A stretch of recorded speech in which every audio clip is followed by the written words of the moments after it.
There's a megaton of side content built into Final Fantasy VII Rebirth, and completing it would take more than twice as long as the 40 hours it takes to finish just the main storyline. That's upwards of 100 hours of optional content. But is all that extra stuff just padding, or is it worth maybe taking that road less traveled? Using our arrival in the Junon region as a backdrop, we'll explore that concept in this video.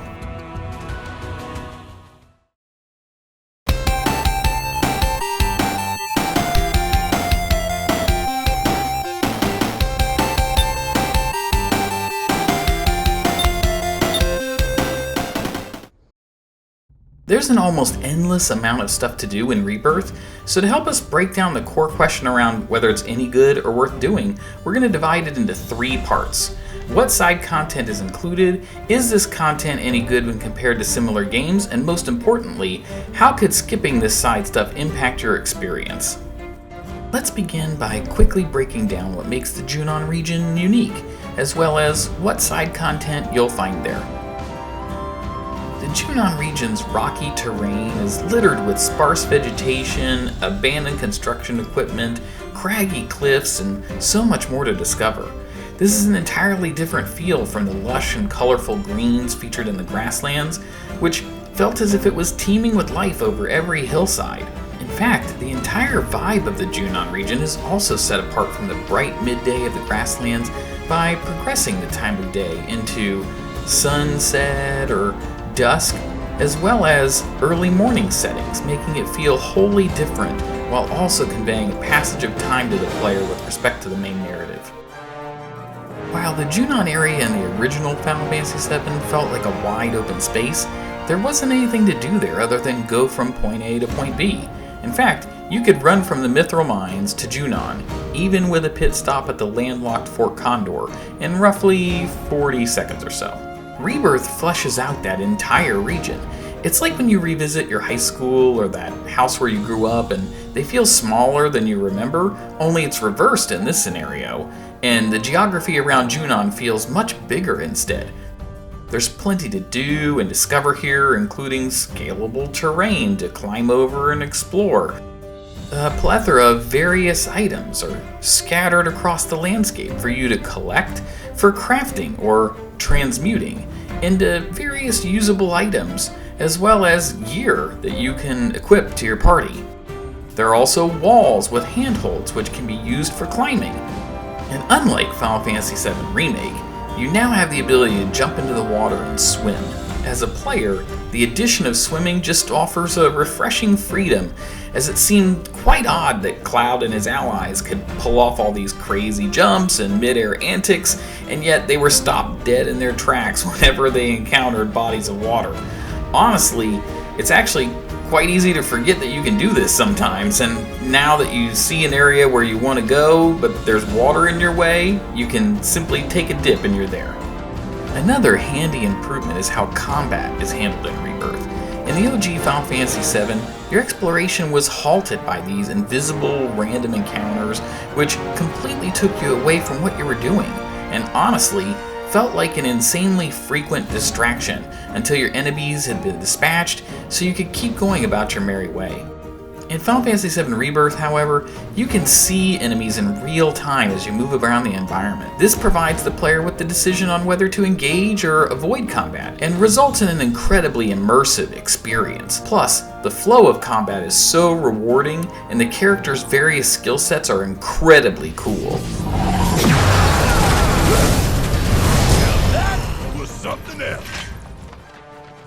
Plus, did I mention how the music flows seamlessly from the region's theme into a battle version of the same song?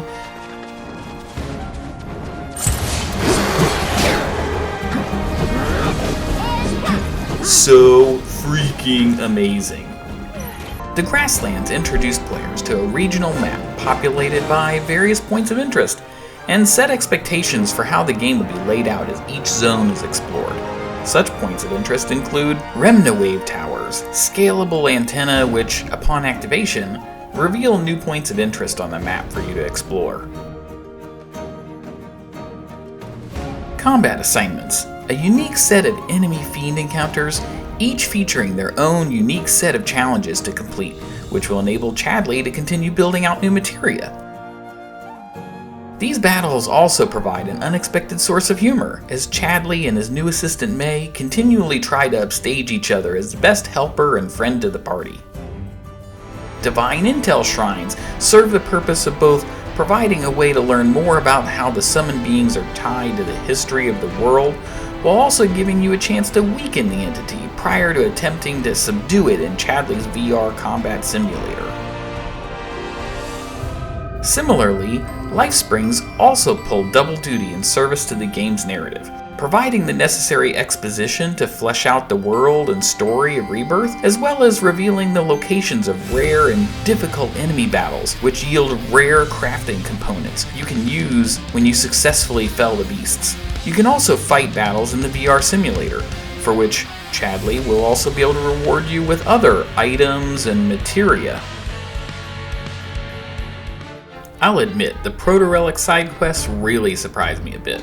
Like most fans, before playing Rebirth, I had anticipated that Remake's intermission DLC and the Fort Condor minigame would make an appearance. What I hadn't anticipated is how it'd be brought back in such a crazy and amazing fashion, using the board game to introduce Gilgamesh, a character who had been a staple of the Final Fantasy series as a whole, but never associated with the Final Fantasy VII compilation at all, and then literally drawing the players into the experience was a bold move, and it certainly paid off. Horsemen are here! We're saved! Oh boy.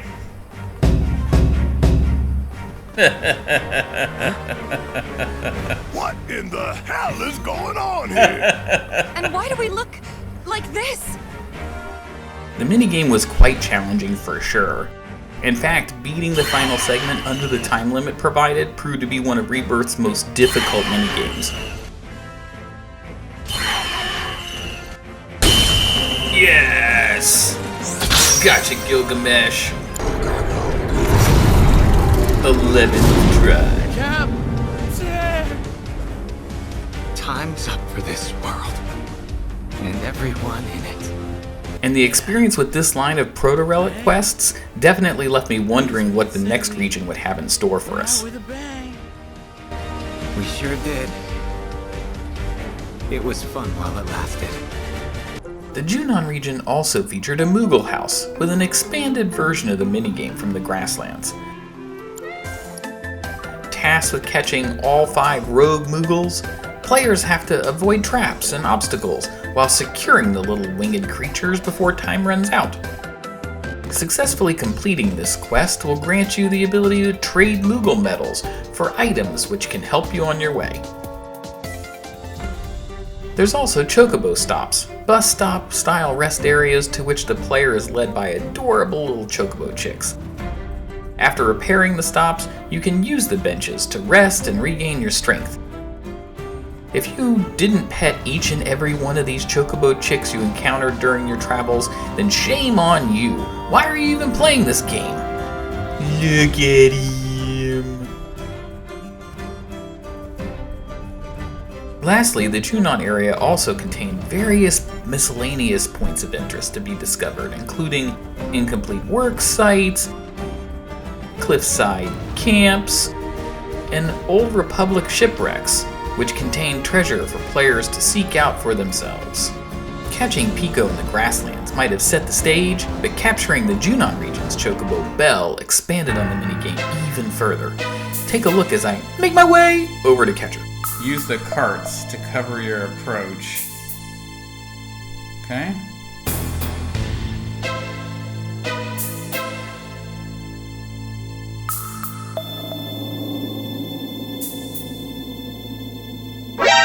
Oh yeah, see, yeah, he spotted me. Oh, here we go. No longer on alert. There we go. Okay, we're gonna follow this thing. There we go, I got it now. He's just watching the cart move. He's like, what the heck is going on here?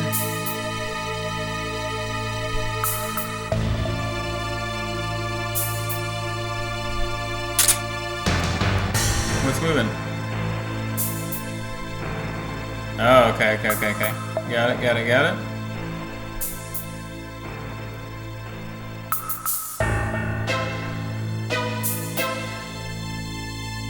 Okay, so how do I throw a rock at the switch? Oh, that's cool. Okay, I got it. Back to this rock. Back to this one here. Okay, so L1.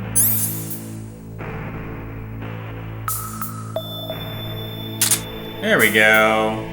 That is pretty neat. That's an awesome gameplay mechanic that they built in. That's cool. I like that. Oh no. Oh. You blew it, Cloud.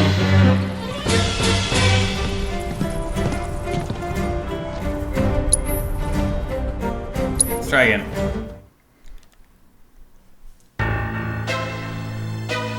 No, let's get this thing rolling first. There we go.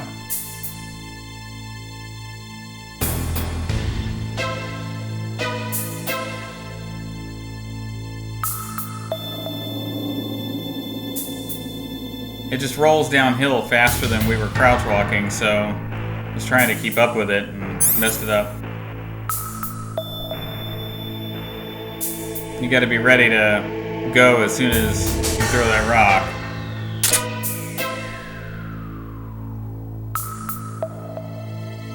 Okay.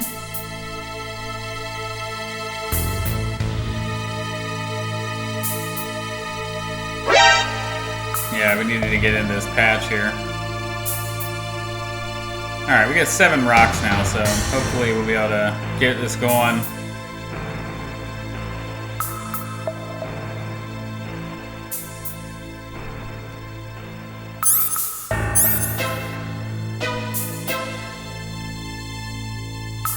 Okay, throw it. Go. Oh no! It's going the wrong way! Not the way I wanted it to go.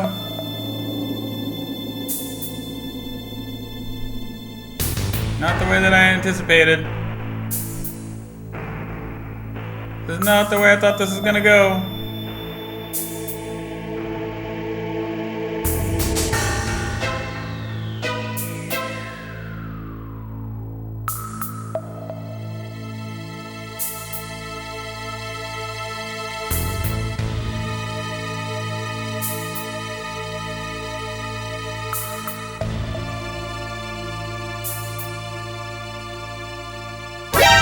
Oh no. Woo! Get in the grass, Cloud. Chocobo is no longer on alert. Oh, okay.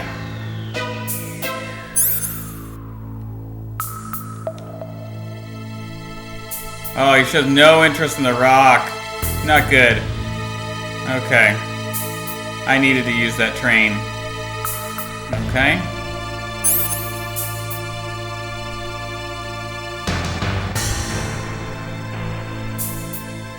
Is it gonna stop? Is it gonna grind to a halt? Yeah, it's gonna stop. Alright. There we go. Alright, got to wait on it again. Here we go.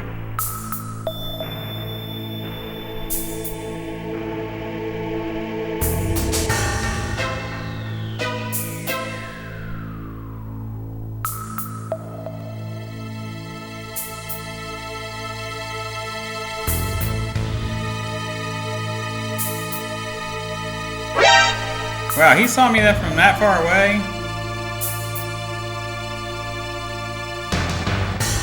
There we go. We got her. We got her.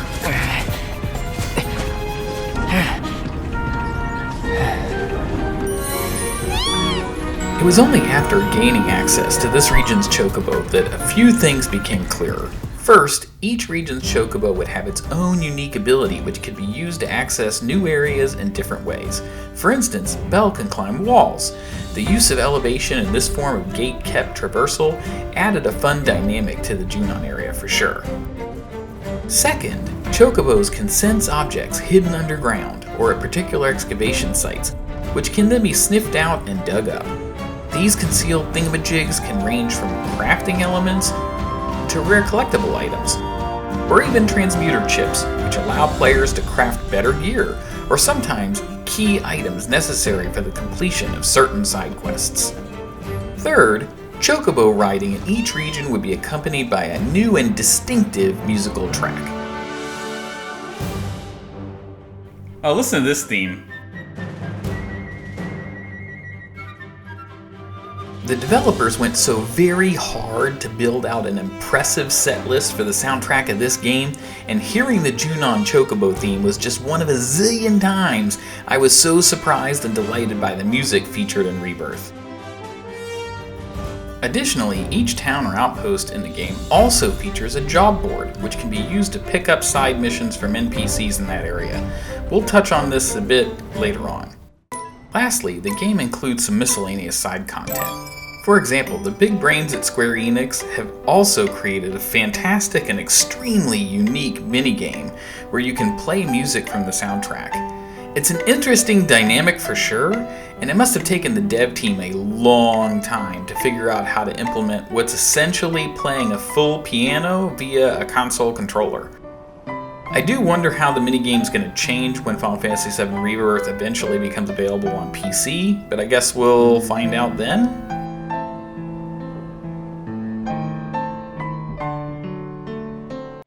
Various NPCs throughout the world can also be challenged to matches of a collectible card game called Queen's Blood.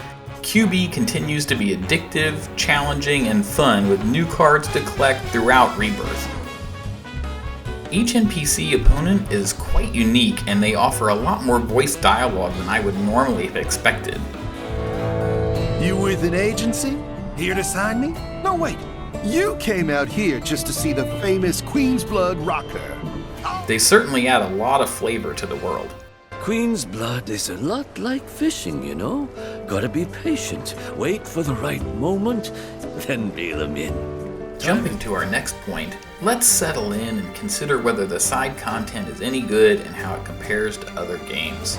I've seen some complaints from the gaming community that this content is too formulaic or too closely resembles the implementation of map and quest discovery found in other franchises, such as Assassin's Creed or the Horizon series of games.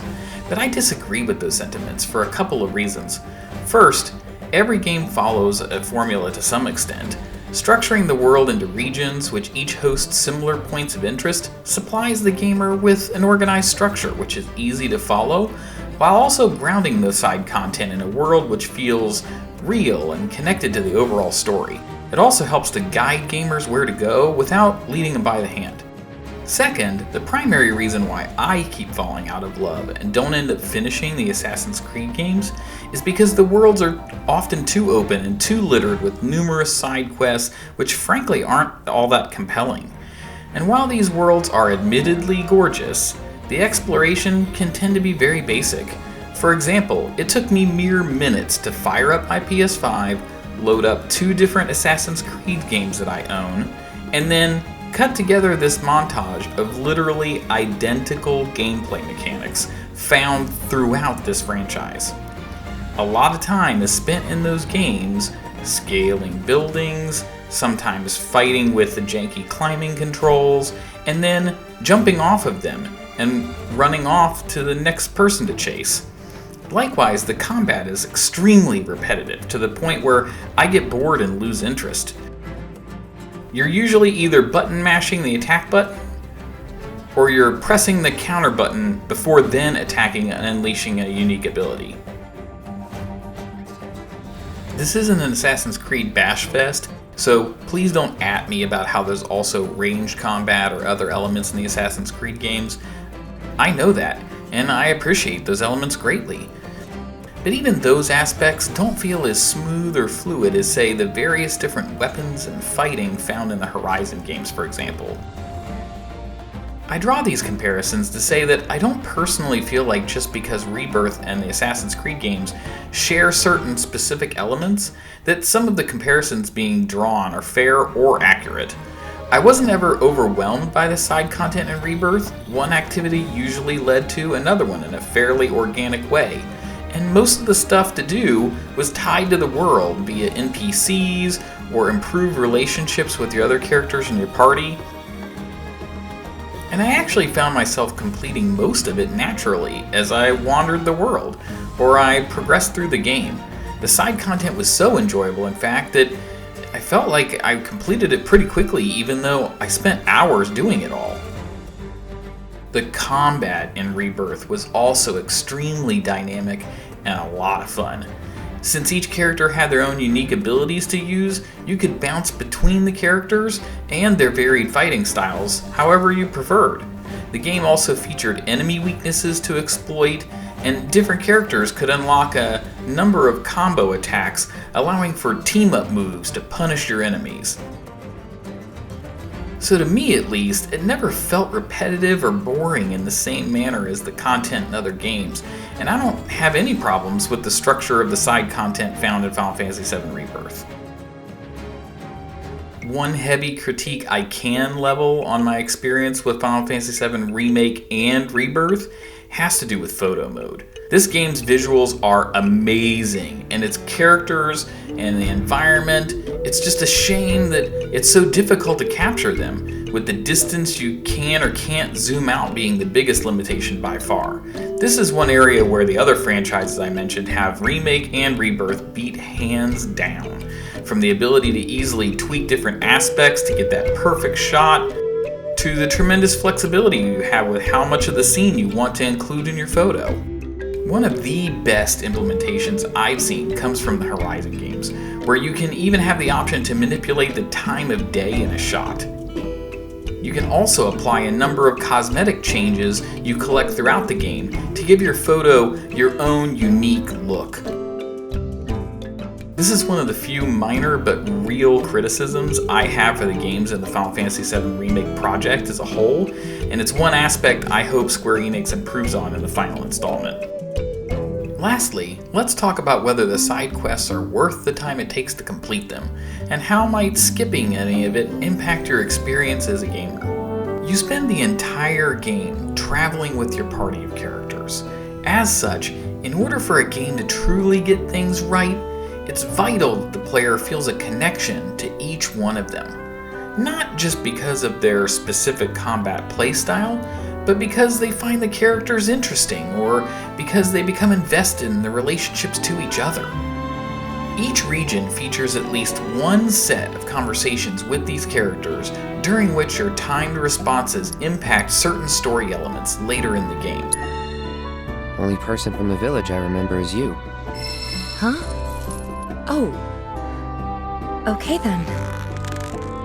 As well as one set of side missions, which will develop the relationship between Cloud and his companions. These quests and discussions allow you to explore each party member's backstory, hopes, fears, personality, motivations, and more. Please, Cloud. He needs help. If not for him, then at least for the Chocobos? Maybe I just want to feel like I did a good deed. But look at him, and his birds. Sweet! Alright, let's roll. Sorry for roping you into this, even though he can't pay. Not can't. Won't. Hate to break it to you, but pretty sure that guy's better off than he looks. Wait, seriously? Are you saying I got duped? That he's just using me? Afraid so. Aw, that jerk. Whatever, I'm not doing it for him anyway. I'm doing it for the Chocobos.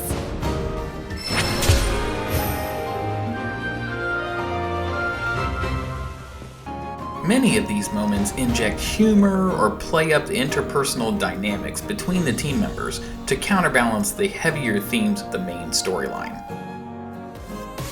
For example, you can meet this group of kids who sneak away to a secret spot which turns people into frogs. When creatures suddenly attack, the children need protection. Your selflessness causes them to invite you to play a Fall Guys or Wipeout style minigame. And whether you're the last frog hopping, or you're the first to get booted, you're treated to a sweet moment between the ultra-serious Cloud and his childhood friend Tifa. You look like you were having fun. Ribbit. I could get used to it. Yeah, I wouldn't go that far. Ribbit, ribbit. Hey! Ribbit. Ribbit, ribbit, ribbit. This approach of allowing players to get to know the characters is best on display during a side mission where the town mayor asks the party to keep her dog Sam safe while he delivers money to her son at a nearby outpost. What would normally be just an escort or fetch style task in most games is used to full effect here as we get to learn more about Cloud's backstory and why he always charges the same amount for his mercenary jobs. Hey, Cloud, remind me, how old were you when you left home? 14. Wait, it was spring, so 13. Suppose that ain't too unusual for small-town boys like you. What'd your mom have to say? Not much. Didn't try to stop me. Like you said, nothing unusual about it. But 2,000 gil. She offered me that. To make a fresh start. guess moms are the same all over. I turned the money down, though. Didn't need it, since I was planning to enlist straight away. But you still can't help setting your price at $2,000. Sentimental, ain't you? And we also get a sneak peek behind the gruff persona of the team's resident tough guy, Barret. Okay, hear me out. What? Know how some parents stop their kids from leaving the nest, claiming it's too soon or they're not ready. Any excuse to keep them at home. What about it? Loads of parents are like that, but I told myself I'd be different. I'd never keep my little girl from flying. I don't want to clip her wings. I want her to soar. I hear you scoffing. You think I can't do it. You think I'll keep her all to myself. Oh, yeah. And that's what scares me. As much as I want to let her fly, I don't know if I'll be able to let go when the time comes. Maybe I'll panic, get in her way, hold her down, all to keep her safe. Oh, Marlene, I wish you could be my baby girl forever. Oh, my sweet baby girl. What now?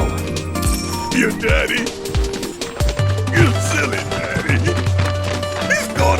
He's gonna fail you. Oh, I can't let you go. I just can't. Barret, get your shit together.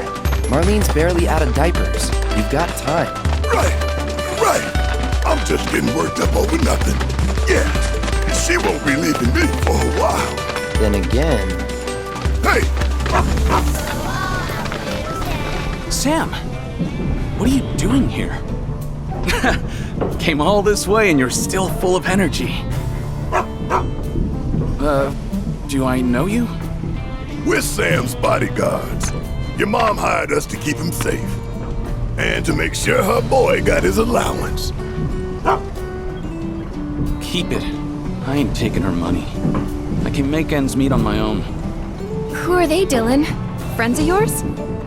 Claire, what are you doing out of bed? You know you need to stay off your feet.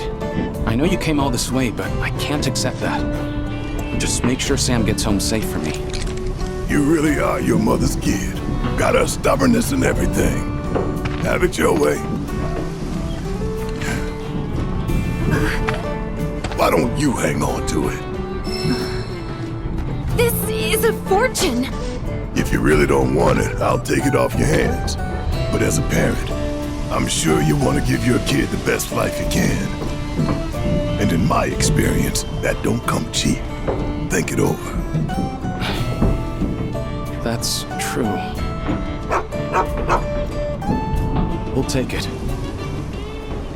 Carving out this time allows us to get to know the characters on a deeper level as the game's story progresses, and to see how well-rounded our troop is, such as the fatherly, caring, and jovial sides of Barret, which serve as a contrast to the stern leader role he typically displays. Don't ninjas creep around in the dark, slitting people's throats. I resent that! And as we see more of these moments, we adopt a sense of friendship or camaraderie with the characters, and also begin to understand how the casts complement each other. I've said before that playing this game feels like going on a road trip with a group of friends, a sentiment which I believe is true for both newcomers of the franchise and augmented substantially for longtime Final Fantasy VII fans. Plus, some of these scenes are literally laugh-out-loud funny. She offered me the gig of a lifetime, an assassination. And guess who the target is? Seriously, guess! Similarly, completing these side missions also provides the time and context necessary for players to become familiar with the world and all of the people living in it. This game is jam-packed with gorgeous and unique towns, and each one is filled with so many interesting residents to discover. From the various folks who passively react to or remark upon what's happening around them, you can make ends meet just fishing off the shore. Now you gotta go out into the bay to get yourself a nibble. to the plethora of NPCs who can be engaged and have their own personalities, Best buds don't keep secrets, you know. stories to explore, Well, nothing for it now. Serves me right thinking I could run a business. Should have known it'd all fall apart. and even their own theme songs. What is this music? She's got her own theme song now? But not to worry. I put my creative skills to work and came up with this ditty. There are words to the song. That is so great. The whole planet is overflowing with life and beauty, and that's what's needed in a game like this. When we as the players are being swept up in a grand adventure which could culminate with the end of the planet, we need a reason to care about saving it. Following only the main storyline gives us just enough to create that feeling, but it's still like kind of viewing a painting from far away. Sure, you can make out the scene of the piece, but it's only when you get close to the painting that you can see so many details you likely hadn't focused on before, such as individual brush strokes, objects in the foreground, or perhaps the emotion on someone's face. That's the kind of perspective you get by immersing yourself in this world and its optional content.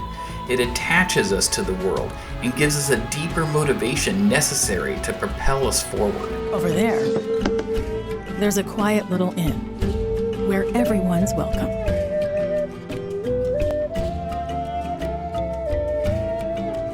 We began this video with a question rooted in a famous poem by Robert Frost, which says, "Two roads diverged in a woods, and I took the one less traveled by, and that has made all the difference." We pondered how important the optional content was to the experience of playing Rebirth. I would argue that doing so is essential.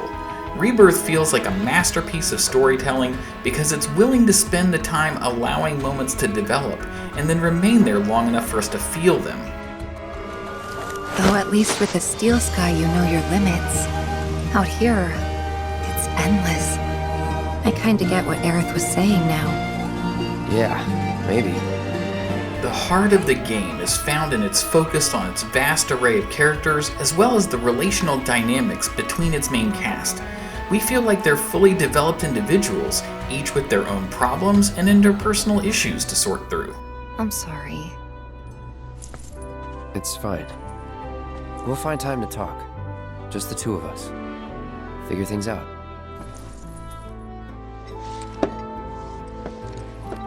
Just be ready to spill your guts, huh? With my iron stomach?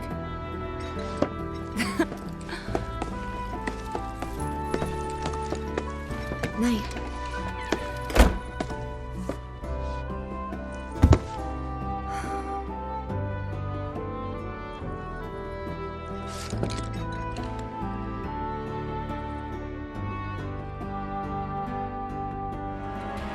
The best stories draw us in and create a deeper connection with the audience that we feel the story as it unfolds.